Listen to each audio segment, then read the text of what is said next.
विनय पत्रिका में आचार्य जी एक बड़ी प्यारी बात गोस्वामी तुलसीदास जी ने कही। विनय पत्रिका में गोस्वामी तुलसीदास जी कह रहे हैं कि मैं आपके द्वार पर पड़ा पड़ा रट रहा हूं, पुकार रहा हूं और कहीं आपको खींच भीतर से आ गई हो। ये कब तक पड़ा रहेगा? दरवाजे से जाए, भिखारी पड़ा हुआ है द्वार पर। तो गोस्वामी जी कह रहे हैं विनय पत्रिका में महाराज जी के जो पे अति ही घिनात, यदि हमसे आपको घृणा लग रही है कि बहुत खराब व्यक्ति है ये, तो सौंपिए और ही आप पहले अपने जैसा कोई दूसरा खोज लीजिए और आपको अपने जैसा कोई दूसरा मिल जाए तो उसको हमको सौंप दीजिए। अब ठाकुर जी की समस्या है कि उनके जैसे जब वही हैं तो खोजने से कहाँ मिलेंगे? आप सरिस खोजो कहाँ जाई। वो तो समस्या ही यही है। सर्व समर्थ भी अपने जैसा दूसरा नहीं बना सकता। ये भगवान की विलक्षणता है। इसलिए शरण्यम, शरण में जाने के योग्य आप ही हैं। इसलिए त्वत्पाद मूलम शरणम प्रपद्ये। ऐसे अकिंचन भक्तों की चरण रज मस्तक पर धारण करना, बस यही भगवान के चरणों में बुद्धि लगाने का साधन है।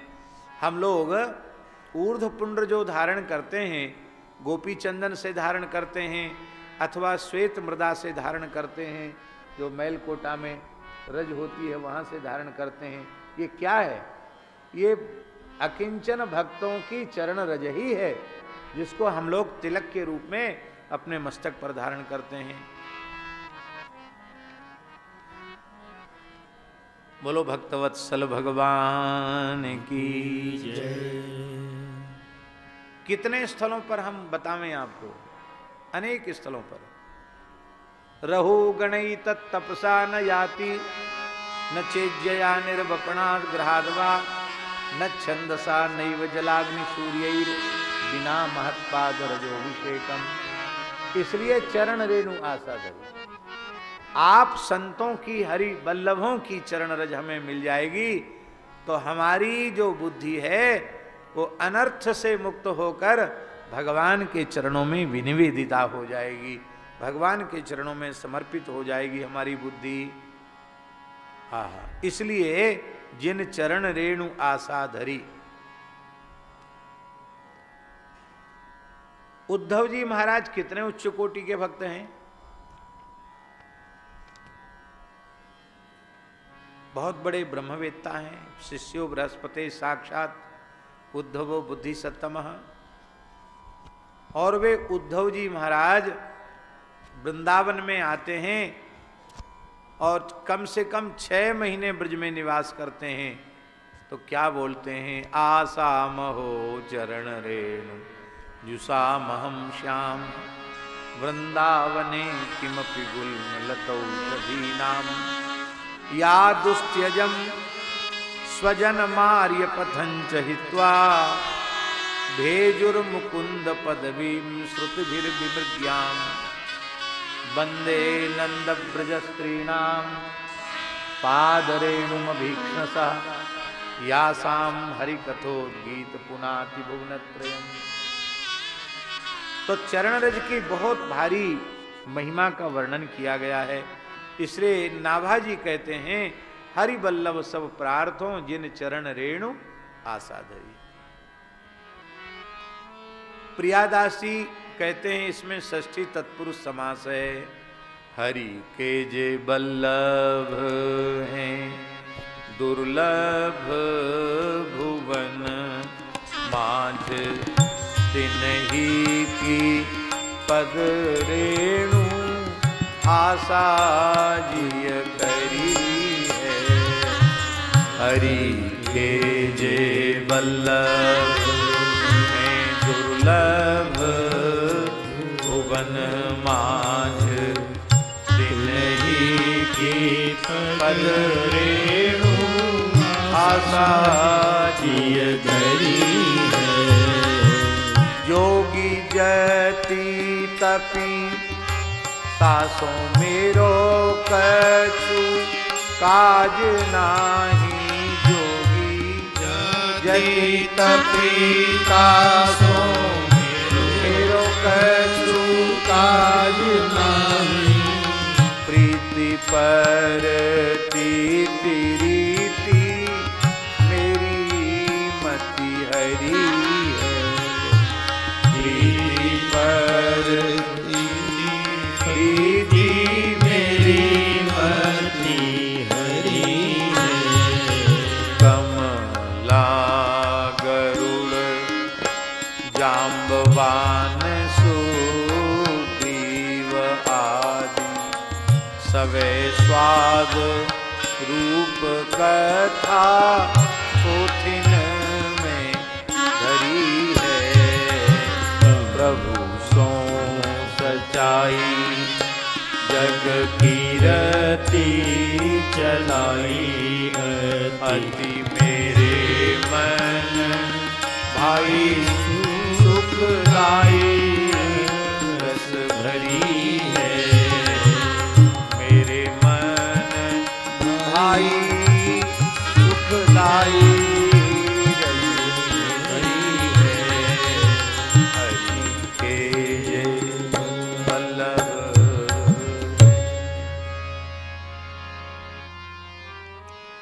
भगवान के प्राण प्यारे भक्त भुवन कोश ब्रह्मांड में अत्यंत दुर्लभ हैं। उनकी चरण रज को हम अपने मस्तक पर धारण करते हैं। बड़े से बड़ा कोई योगी है, बड़े से बड़ा कोई यति है, तपस्वी है, यदि विशुद्ध भगवत शरणागत भक्त नहीं है तो प्रियादासी कहते मेरो कछु काज ना बना रहे, हमें उससे कोई लेना देना नहीं है। क्यों? आप ऐसा कैसे बोल सकते? योगियों की कम महिमा है क्या? यति तपस्वियों की कम महिमा है क्या? बोले महिमा अपने स्थान पर है और बनी रहे, उससे हमारा कोई विरोध नहीं है। पर क्या करें, हमारे अंतःकरण की अवस्था ऐसी है कि भक्तों की जो विलक्षण प्रीति है, प्रीति निश्चल निष्कपट भगवत चरणारविंद में प्रीति और परतीति, उसमें विश्वास, महाविश्वास पूर्वक ही शरणागति होती है, उसमें विश्वास, रक्षिष्यति विश्वास हो। और बिनु विश्वास भगति नहीं, तेहि बिन द्रवहीन राम, राम कृपा बिनु सपने हूं जीवन लह विश्राम। तो प्रीति और फिर परतीति माने विश्वास, और इसकी विलक्षण जो रीति है, प्रेम की रीति, विश्वास की रीति, कहते इन भक्तों की प्रीति ने और प्रतीति ने और उसकी विलक्षण रीति ने मेरी मति को अपनी ओर आकृष्ट कर लिया है, हर लिया है। मैं क्या करूं? अब भक्तों को छोड़कर दूसरा कुछ हमें दिखाई सुनाई नहीं पड़ता। तो कहते सबके चरित्र गाओ, कहते सबके नहीं गाना है। क्यों? बोले कमला गरुड़ जाम्बवान सुग्रीव आवरी सवे स्वाद रूप कथा पोथिन में धरी है। इनकी कथा तो ग्रंथों में पुराणों में है, इसलिए हम विस्तार से नहीं कहेंगे। प्रभु सो सच्चाई, भगवान के प्रति सच्चा व्यवहार, जग की रति चलाई। भगवान अपनी भक्तों की कीर्ति जब भगवान से जुड़ जाती है तो भक्तों की भगवान के सुयश के साथ भक्तों के सुयश का भी विस्तार हो जाता है सारे संसार में। और यह भक्तों का सुयश मेरे मन पर छा गया है। ये भक्तों की कीर्ति सुखदाई रसदाई है। आहा, क्या कहना। बोलो भगवत भक्तवत्सल भगवान की जय। तो अब इन चरित्रों में विशेष रूप में प्रियादास जी टीका जो कर रहे हैं, विशेष टीका, वो अम्बरीश जी का भी उन्होंने टीका में चरित्र लिखा है, हनुमान जी का भी संक्षिप्त में किया है, पर विशेष चरित्र श्री टीकाकार प्रियादास जी ने शबरी जी का लगा है। शबरी जी के संबंध में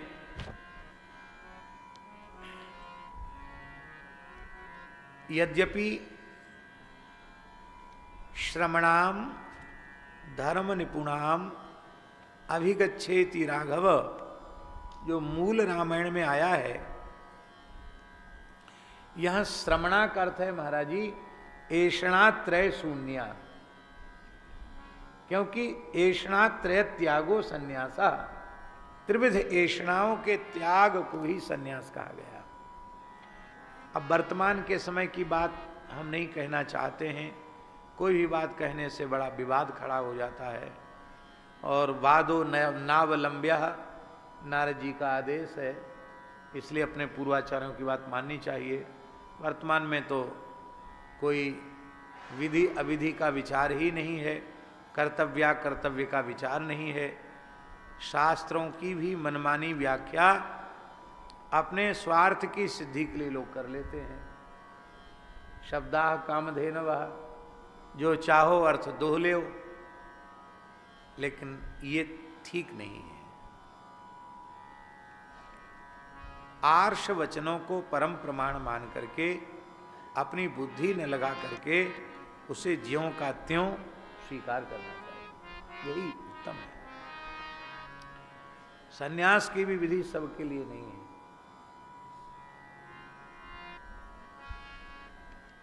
उसकी अलग अलग मर्यादा है। कौन से वर्ण का व्यक्ति कितने आश्रमों तक जा सकता है, उसकी एक शास्त्रीय व्यवस्था है। आप कहेंगे आप कहना क्या चाहते हो? दो टूक शब्दों में हम ये कहना चाहते हैं कि और विषय को तो जाने दो, स्त्रियों के सन्यास की विधि नहीं है।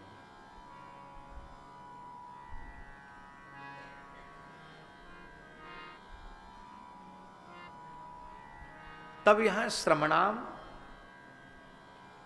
महर्षि वाल्मीकि उन्हें श्रमणा कह रहे हैं।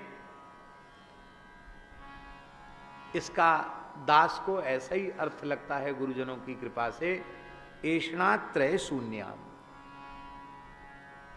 शबरी ने कोई विधिवत चतुर्थाश्रम की दीक्षा नहीं ली, केवल ग्रह त्याग किया है और गुरु पादाश्रय ग्रहण पूर्वक जो चतुर्थ वर्ण का धर्म है, अपने पूज्य जनों की समर्पित भाव से सेवा, उस सेवा धर्म को शबरी ने अंगीकार किया है। पर वस्तुतः केवल किसी विधि का निर्वाह कर देना मात्र वो सन्यास नहीं है। हृदय से त्रिविध ऐषणाओं का त्याग ही सन्यास है। प्रैष मंत्र का जो उच्चारण किया जाता है, उस मंत्र के उच्चारण की तो मर्यादा भी नहीं है और उसकी आवश्यकता भी नहीं है, लेकिन उसका अर्थ क्या है? उसका अर्थ यह है कि इस भूलोक के समस्त भोगों का हमने हृदय से त्याग कर दिया। भुवरलोक में प्राप्त होने वाले योगियों के, तपस्वियों के, सिद्धों के लोकों में प्राप्त होने वाले जो भोग हैं, उनका भी मैंने हृदय से त्याग कर दिया। और स्वर्गादि लोक, स्वर्ग माने ब्रह्मलोक पर्यंत, ब्रह्मलोक पर्यंत जो दिव्य भोग हैं, पुण्य से तपस्या से प्राप्त होने वाले जो भोग हैं, उनका मैंने त्याग कर दिया है। ऐसी प्रतिज्ञा हाथ खड़े करके कर लेता है तब वो सन्यासी होगा। प्रतिज्ञा करता है ये, और दुख की बात है कि वह प्रतिज्ञा करके उन्हीं के संग्रह में अपने जीवन को नष्ट कर देता है। तो भले ही शबरी ने प्रैष मंत्रोच्चारण न किया हो, विधिवत कोई संस्कार न लिया हो, लेकिन महर्षि वाल्मीकि उन्हें धर्म निपुणा श्रमणा कह रहे हैं। इसका आशय है उसने पुत्रेष्णा, वित्तेष्णा, लोकेष्णा तीनों का सर्वथा हृदय से त्याग किया है, इसलिए श्रमणाम। और धर्म निपुणाम, धर्म क्या है? आहा, सबसे बड़ा धर्म क्या है? केवल आखिरी पंक्ति बोलते हैं जो बहुत प्रसिद्ध है, सेवा धर्म परम गहनः योगिनामप्यगम्यः।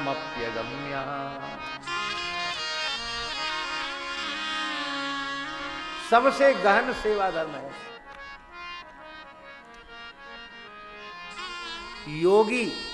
योगी का मतलब खाली आंख नाक बंद करके थोड़ा हाथ पैर टेढ़े बेड़े करके फोटो खिंचा लेने वाला नहीं।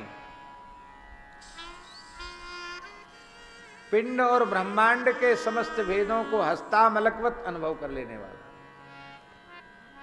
षटचक्र भेदन कुंडलिनी जागरण पूर्वक असंप्रज्ञात समाधि की अवस्था तक पहुंचने वाला योगी। ऐसा जो योगी है वो पिंड ब्रह्मांड के सारे भेद रहस्य समझ सकता है, लेकिन वह योगी सेवा धर्म की जो सूक्ष्मता है, गंभीरता है, उसको नहीं समझ सकता। हमारे वृंदावन के स्वामी श्री हरिदास जी की परंपरा के एक महान रसिक भक्त आचार्य हुए हैं श्री स्वामी भगवत रसिक देव जी। उन्होंने तो अपनी वाणी में बड़ी प्यारी बात कही। वे कहते हैं बहुत ऊंची चीज है ये, हम लोग सब भले ही सेवक न बन पाए हों, पर वाणी से तो अपने आप को भगवान का, संतों का, गुरुजनों का सेवक ही कहते हैं कि नहीं। हमारे यहाँ स्वामी नहीं है, हम तो सब सेवक हैं। सेवक भी नहीं, दासानुदास हैं। दासानुदासो भवितास्मि भूयः, सब दासानुदास हैं।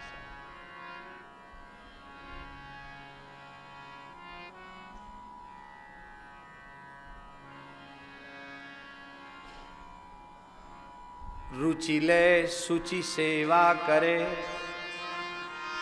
सेवक कहिए सोए, तन मन धन अर्पण करे, रहे अपन को खोए।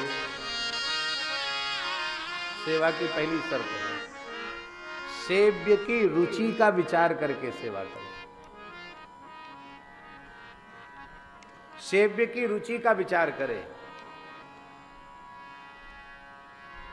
उनकी रुचि नहीं है तो नहीं करे।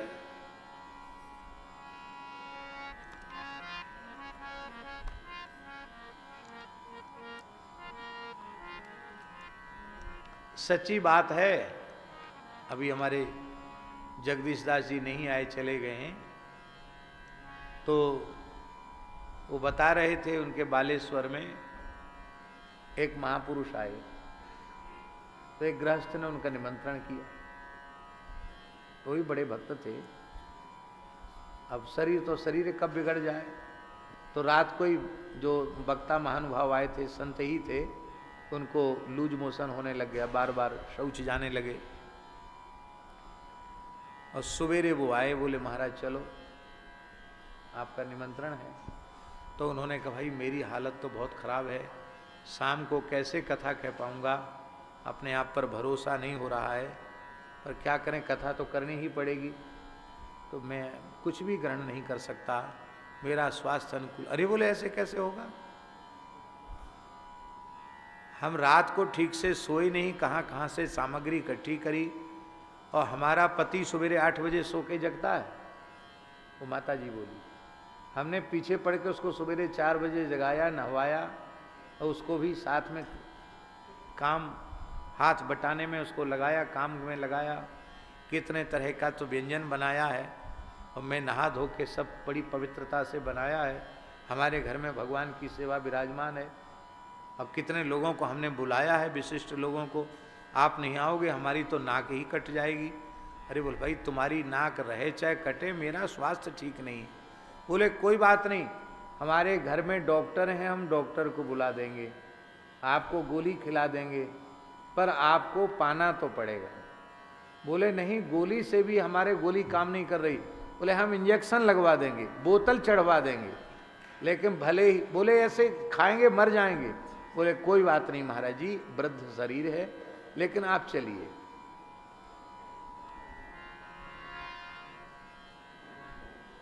कुछ मत खाना, थोड़ा 2-4 ग्रास खा लेना, चलो ले, क्योंकि हम आपके सेवक हैं। तो ऐसे सेवकों से भगवान बचाए। रुचि ले सुचि सेवा करे, रुचि पूर्वक सेव्य की रुचि का विचार करके सेवा करे। और दूसरी बात है महाराज जी शुचि सेवा, रुचि सेवा और शुचि सेवा। सेवा में अशुचिता क्या है? कामना ही सेवा की अशुचिता है। आज सेवा से कुछ चाहते हो तो चाहे जितनी उच्च कोटि के महापुरुष की सेवा हो, वो सेवा अशुचि सेवा होगी। सेवा कभी अशुचि नहीं होती। भाव के कारण सेवा के बदले क्या चाहता है भक्त? सेवा के बदले सेवा ही चाहता है, सेवा के बदले और कुछ नहीं चाहता। सालोक्य सार्षि सामीप्य सारूप्यैकत्वमप्युत दीयमानं न गृह्णन्ति बिना मत सेवनम जना। यदि इन 5 प्रकार के मोक्षों में भी यदि सेवा का सुख न हो तो वैष्णव उसे स्वीकार नहीं करते। कामं च दास्ये न तु काम काम्यया यथोत्तम श्लोक जनाश्रयारति, अम्बरीश जी के चरित्र।